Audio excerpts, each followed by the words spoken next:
Pour compléter le témoignage de Sandrine, j'ai le plaisir de recevoir Eugénie Schöpfer, ergothérapeute dans le Haut-Rhin.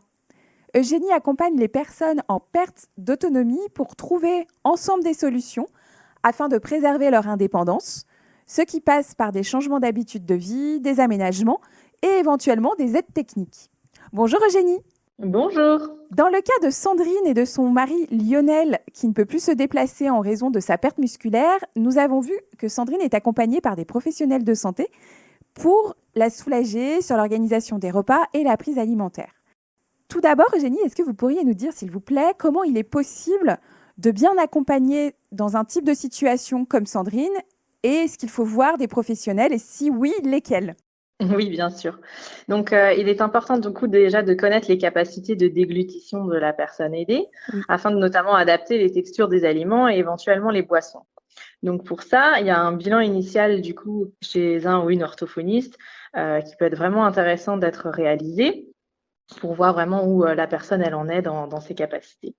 Et puis ensuite, un suivi par un ou une diététicienne me semble aussi important pour avoir des conseils du coup sur le régime alimentaire. Donc ces professionnels, ils pourront accompagner la personne pour mettre en place du coup un régime alimentaire adapté aux difficultés et du coup être des personnes ressources en cas d'augmentation de ces difficultés. D'accord. Et dans un deuxième temps, est-ce que vous pourriez nous dire, Eugénie, quelle posture adopter quand on donne à manger à son proche? Oui, alors lorsque la personne, elle n'a plus la capacité de manger par elle-même, donc de porter les aliments à sa bouche, elle est déjà dans une situation de dépendance et de diminution. Donc, afin de ne pas faire évoluer négativement ce sentiment, moi, je pense qu'il est important que la posture, elle soit d'égal à égal. Donc, comme ce qu'on retrouve dans une prise de repas traditionnelle, donc on adapte la hauteur de son assise afin que le regard de l'aidant et de l'aidé soit au même niveau. Donc, c'est super important pour favoriser les échanges, pour qu'on soit vraiment dans cette physionomie et cette configuration de prise de repas. Et puis, surtout, être face à la personne. Déjà, ça peut aider de voir si elle a bien dégluti, etc. Et puis, voilà, ça permet les échanges. Et à l'inverse, de l'autre côté, quelle posture le proche doit avoir, qu'il soit à table, sur un fauteuil roulant ou dans un lit, par exemple? Alors, le proche aidé, il doit avoir une posture adaptée à la prise de repas, donc c'est-à-dire une position assise ou semi-assise, si jamais on est dans un lit. Des fois, en fonction aussi des capacités motrices de la personne ne peut pas forcément être dans une position vraiment assise à 90 degrés, mais voilà, on évite vraiment la position allongée. Donc l'important, c'est de ne pas avoir la tête penchée vers l'arrière, parce que ça libère les voies aériennes, et en cas de difficulté de déglutition, ça pourrait amener du coup les aliments dans la trachée, donc dans la mauvaise voie. Donc pour ça, on favorise que la tête soit droite, voire même avec le menton vraiment vers le buste. Donc on peut aider la personne à avoir cette position-là en mettant par exemple des coussins dans le dos ou un peu derrière la tête pour que vraiment la position elle soit maintenue pendant toute la prise du repas.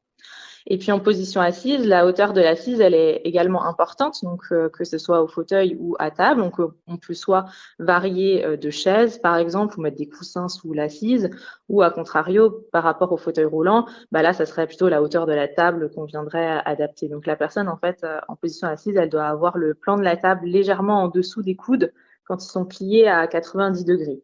Et si c'est possible, d'avoir les pieds qui reposent au sol, et dans le cas d'un fauteuil roulant, d'avoir les pieds sur les cale-pieds du coup. Et quels sont les risques d'une mauvaise posture? Alors les risques, c'est bien sûr les fausses routes, donc que les aliments ne passent pas dans le bon tuyau, comme on dirait.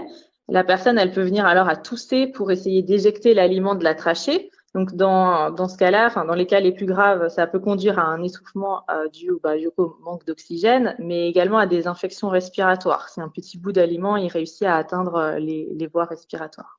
Et face justement aux fausses routes dont vous nous parlez, dans les risques d'une mauvaise posture, est-ce que dans l'environnement de la prise alimentaire, il y a des astuces qu'on peut mettre en place pour limiter justement ces cas de fausses routes? Oui, du coup, c'est surtout favoriser un environnement calme, sans distraction, éviter de manger devant la télé ou avec la radio allumée avec son programme favori. La personne aidée, elle doit pouvoir être disponible et investie au moment de la prise du repas. On évitera aussi de poser des questions à la personne lorsqu'elle a des aliments dans la bouche et attendre qu'elle ait correctement dégluti pour parler. Donc, on va pas dire qu'on ne parle pas du tout pendant la prise du repas parce que c'est quand même un moment convivial et on a besoin d'échanger, etc. Mais voilà, respecter en fait les moments de déglutition afin que la personne elle puisse être totalement concentrée sur ce qu'elle est en train de faire. Et dans le cas d'une fausse route, quels sont les gestes à adopter? Alors, déjà, ne pas paniquer, parce que souvent, la personne, elle va avoir le réflexe du corps et de tousser pour éjecter l'aliment de la mauvaise voie. Mais si jamais on voit que ça passe pas, on peut venir aussi soulever le buste de la personne pour qu'elle soit vraiment en position beaucoup plus assise si jamais on n'avait pas tout à fait une position à 90 degrés. Donc, pour qu'elle soit encore plus droite. Et intervenir éventuellement du coup en mettant quelques tapes avec la main bien à plat entre les omoplates pour aider à l'éjection de l'aliment. Après, l'étape d'après, si on voit que ça passe pas et que la personne elle commence vraiment à s'étouffer, à manquer d'oxygène, bon là on va pratiquer du coup la manœuvre d'Heimlich, quoi. L'erreur à surtout éviter, c'est de proposer à boire à la personne qui s'étouffe parce que ça peut aggraver la situation avec l'eau qui pourrait passer et emmener encore plus les aliments vers la mauvaise voie. Ok. Merci pour ces précisions. Et pour finir, Eugénie, est-ce que vous pourriez donner peut-être des derniers conseils aux personnes qui nous écoutent et qui sont dans une situation comme Sandrine?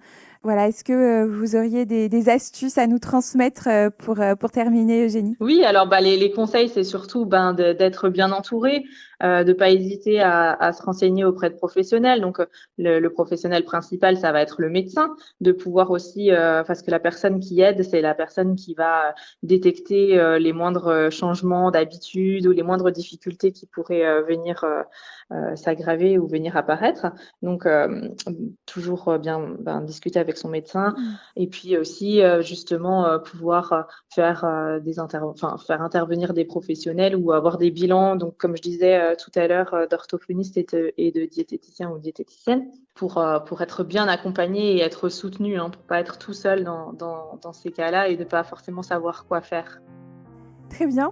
Merci beaucoup, Eugénie, pour votre témoignage et pour surtout les conseils très précis que vous nous avez transmis. Je vous en prie.